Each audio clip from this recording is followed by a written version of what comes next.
तो दोस्तों, मैं हूं अमन कुमार और टेक वाला चैनल में आपका स्वागत है दोस्तों।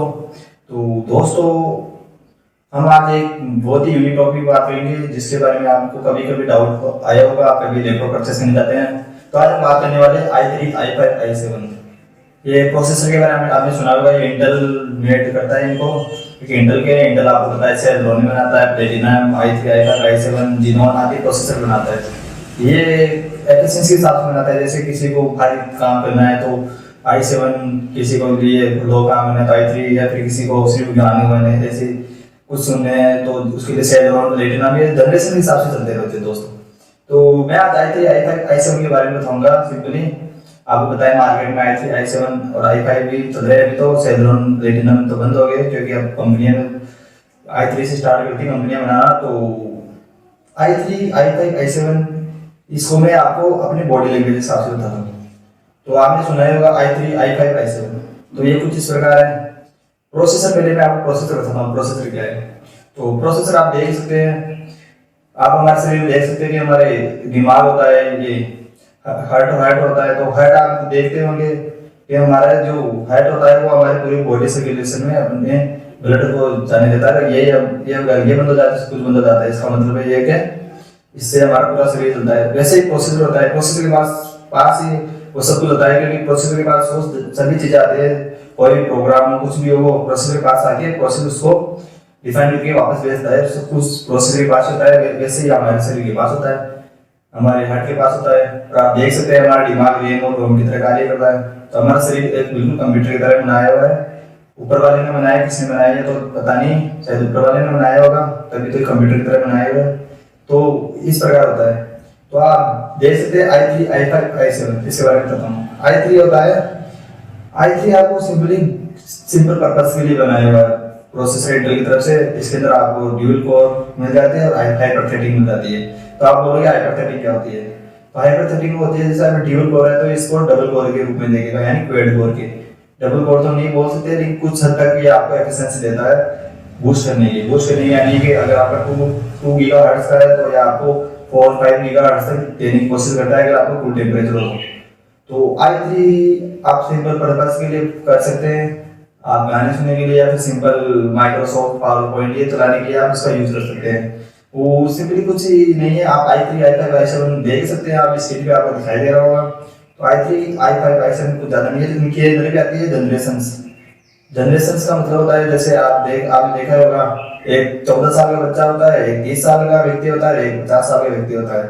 तो आपको पता है ज्यादा एनर्जी 14 साल वाले में रहेगी। तो वैसे ही जनरेशंस होती है, कभी third generation, fourth generation, fifth generation, sixth, seventh, eight, ninth, 11 generation में बनाया हुआ है। जनरेशन का मतलब होता है इसके अंदर जो चिप होती है, वो प्रोसेसर होता है। इसके अंदर जो प्रोसेस काम करते हैं उनके जो वो mm में आते हैं, यानी कि मिलीमीटर के अंदर आते हैं। तो जितना ज्यादा छोटा होगा उतना ज्यादा आपको ताकत मिलेगी। जैसे कि आप देख सकते हैं 14 साल को ज्यादा ताकत मिलती है। वैसे जितने ज्यादा मिलीमीटर छोटे होंगे, जैसे अभी तो 14 में बनाना स्टार्ट कर दिया है, 14 नैनोमीटर वो मिलीमीटर का। तो पहले 50 के भी आया करते थे, 150 के आया करते थे, फिर 30 के आने लगे, 14 के आने, सबसे ज्यादा 14 होता है, यानी कम एनर्जी कंज्यूम करता है और ज्यादा आपको जैसे परफॉर्मेंस देखने को मिलती है इसके अंदर। तो i3 तो जनरेशन में आगे समझ गए होंगे कि अगर जितनी ज्यादा लेटेस्ट जनरेशन में उतना ज्यादा ये बेहतरीन बात करेगा। तो ऐसे अगर i3 के अंदर लोगे, i5 के अंदर लोगे, i7 के अंदर लोगे, किसके अंदर लोगे, तो जनरेशन ये ज्यादा मैटर करती है।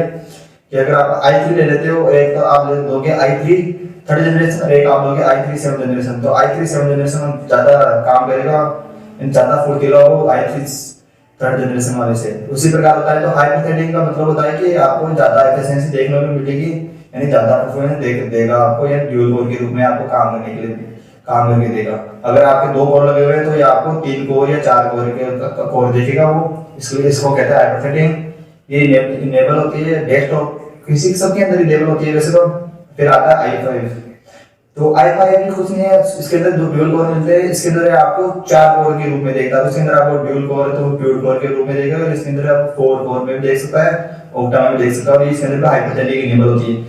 ये आपको टास्किंग, गेमिंग, फोटोशॉप सब के लिए वो सबके लिए आपको बेहतरीन परफॉर्मेंस देगा। इसके अंदर जनरेशन तो बताई दिया हूं मैं, जितने लेटेस्ट जनरेशन होगी उतना ही ज्यादा होगा। ये भी डबल कोर देखता है, हाइपरथेटिक इनेबल होने के कारण ड्यूल कोर है, तो इसके अंदर ये आपको क्यूड या ऑक्टा कोर देखेगा इसके अंदर।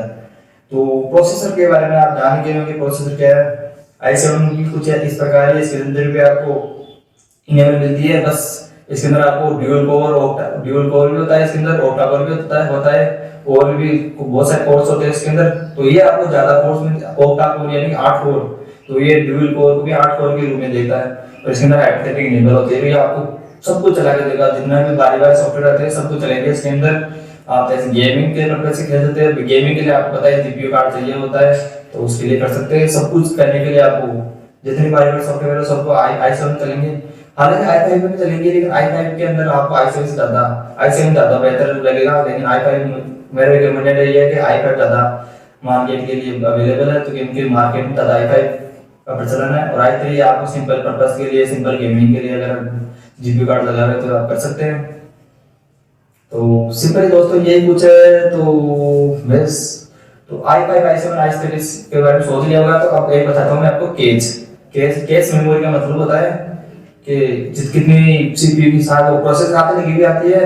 i3 के अंदर आपको 3 से 4 मिलेगी, ज्यादा 6 मिल सकती है। i5 के अंदर आपको 6 मिलेगी, 6 से कम नहीं मिल सकती, 6 या 5 के अंदर। और i5 के अंदर, और अगर आप i7 लेते हैं तो उसके अंदर आपको 8 या 10 तक मिल सकती है। जितनी ज्यादा कैश मेमोरी होगी उतनी ज्यादा आपको बेहतर परफॉर्मेंस देखने मिलेगी। तो आप मार्केट में जाए तो पहले तो आप जनरेशन चेक करना, अगर वो लेटेस्ट जनरेशन है तो सबसे बढ़िया काम है। आप प्रोसेसर चेक करना, अगर वो i3 i5 i7 इनके अंदर होता है, तो अगर i5 में तो आप समझ लेना कि आप फोटोशॉप चला सकते हैं, फिल्मोरा जैसे बड़े सॉफ्टवेयर, या GT5 भी खरीदते हैं, उसके लिए आपको जीपीयू कार्ड चाहिए होगा, वो तो आपको i7 के अंदर चाहिए होगा जितना। और कैश मेमोरी आप 8 से नीचे नहीं हो या 6 से नीचे नहीं हो, क्योंकि अगर 3 या 4 हुई तो आपको ज्यादा परफॉर्मेंस देखने को नहीं मिल सकती। तो फिर आप बोलोगे यार मैंने तो आपकी वीडियो देखी थी। कैश मेमोरी का ध्यान रखना है, जनरेशन का ध्यान रखना है, प्रोसेसर का ध्यान रखना है, और कितना गीगाहर्ट्ज का है। अगर आपको 3 गीगाहर्ट्ज 2.5 गीगाहर्ट्ज का मिलता है सही है। और अगर आप प्रोसेसर खरीदने जाते हैं तो उसके पीछे लिखा होता है के, जैसे 4003K, तो लास्ट में के का मतलब होता है कि अगर आपका 2.24 गीगाहर्ट्ज का है तो ये आपको अगर कूलिंग टेम्परेचर अंदर आपको ये धीरे धीरे आपको 8 गीगाहर्ट्ज तक भी आपको प्रोवाइड कर सकता है। इसका मतलब होता है के का मतलब है आपको और बेहतरीन परफॉर्मेंस देगा। इसका मतलब होता है कि आप इसको और भी ज्यादा बूस्ट करवा सकते हैं। अगर मान लो आपको कोई भारी सॉफ्टवेयर है तो ये ऑटोमेटिक आपको और ज्यादा बूस्ट करके देगा, लेकिन कूलिंग टेम्परेचर यानी कि ये आपको पता है प्रोसेसर गर्म हो जाता है तो इसको कूल टेम्परेचर चाहिए होता है, तो इसके अंदर एक्स्ट्रा फैन भी होनी चाहिए। अगर डेस्कटॉप लेते हैं तो अगर वो लेते हैं तो आप किसी भी कूलिंग टेम्परेचर के अंदर बैठ सकते हैं, क्योंकि आपको भारी सॉफ्टवेयर चलाना है। i3 i5 i7 सबके अंदर अवेलेबल होता है के देख सकते हैं। और अगर आपको और आप खरीदने जाते हैं तो आपको आगे देखने को मिलेगा 4330 के या फिर 730 के या 7320 के। तो आगे का जो वर्ड होता है उसका मतलब होता है जनरेशन, कौन सी जनरेशन है। अगर 7 जनरेशन 8 जनरेशन 9 जनरेशन कोई भी मिलती है, अगर आपको 10 जनरेशन मिलती है तो सबसे लेटेस्ट जनरेशन दोस्तों, इससे लेटेस्ट कुछ नहीं मिलेगा आपको। तो आप बिना सोचे परचेज भी कर सकते हैं, लेकिन आपको पूरा चेक करना होगा कैश मेमोरी कितनी है, जनरेशन कितनी है, जीपीयू कार्ड कितना है, कैश मेमोरी गीगाहर्ट्ज कितना है, तो सब कुछ चेक करना होगा तभी आप बाय करना, नहीं तो पछता जाओगे फिर आप बोलोगे।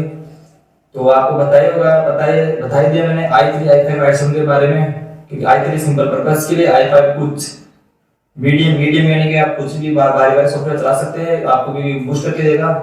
और ये i7 के बारे में, i7 आप कुछ भी चला सकते हैं, कुछ भी यानी कि ज्यादा वेहिकल्स वाले काम तो आप इसके अंदर भी कर सकते हैं, लेकिन ज्यादा भारी वाले नहीं। जैसे कि ये मूवीज बनती है, इतने भारी सॉफ्टवेयर तो नहीं चलेंगे। आप फिल्मोरा सिंपल वाले सॉफ्टवेयर सबके अंदर चला सकते हैं, i3 के अंदर भी चला सकते हैं, इसके जीपीयू कार्ड चलेगा और इसके अंदर आपको थोड़ा कम पावर कंज्यूमेंस मिलेगी। मेरा रिकमेंडेड है अगर आप सिंपल पर्पस के लिए लेना है i3 ले सकते हैं। बाद में i5 में वेस्ट ना करें, क्योंकि i5 आपको पता है 40,000 से स्टार्ट होते हैं, और i7 तो आपको पता है 55-60,000, तो आपको इससे कम नहीं मिलेगा।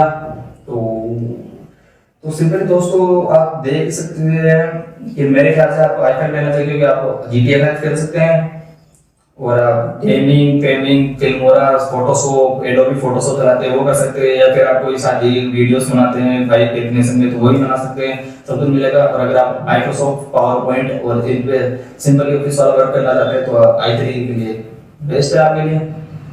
तो i5 के बारे में अपने समझ लिया होगा। हाइपोथेटिक मैंने समझा दी कि आपको डबल कोर के रूप में देखेगा, ड्यूल कोर है तो ऑक्टा कोर के रूप में देखेगा, इस प्रकार से देता है। और आजकल दोस्तों अगर आप सेलेरॉन या फिर प्लेटिना भी का लेते हैं तो ये इतना नहीं है, आप एफिशिएंसी के लिए बंद हो गए क्योंकि अब आपको पता है i3 i5 i7 है। और भी कॉलिंग प्रोसेसर आते हैं इंटेल के अंदर, जिनोन का भी आता है, लेकिन वो बहुत ज्यादा भारी हो जाते हैं, वो प्रोसेसर भी बहुत ज्यादा है, तो वो अलग चूज के रूप में आते हैं। तो इसके अंदर कोर्स का मतलब ये होता है कि आपको 8 कोर मिलते हैं तो आप 8 कोर वाली शक्ति देगा, 16 कोर वाली नहीं, क्योंकि 8 कोर के अंदर आपको बहुत ज्यादा पावर कंज्यूम करके देगा। i7 इस सेल का मतलब होता है। तो मैं आपको बाद में समझाता हूँ जियोन, AMD और इंटेल का आपको तीनों का कंपैरिजन करके दिखाऊंगा दोस्तों। तो दोस्तों आप अगर खरीदना चाहते हैं तो खरीद सकते हैं, आप Amazon से परचेस कर सकते हैं, लेकिन मैं चाहूंगा कि आप शोरूम से जाके या फिर दुकान वाले जाके बिल्कुल सिंपल से पहले आप Amazon पे चेक करिएगा आपको ये लेना है, फिर आपको दुकान वाले पे जाके या फिर किसी शोरूम में जाके डेल के जो भी कंपनी लेना चाहते हैं उसके शोरूम में जाके आप इसका चेक कीजिए क्या क्या है इसके अंदर। आपको Asus का लैपटॉप सुना होगा दोस्तों, आपको Asus के लैपटॉप में आपको सब कुछ मिलेगा।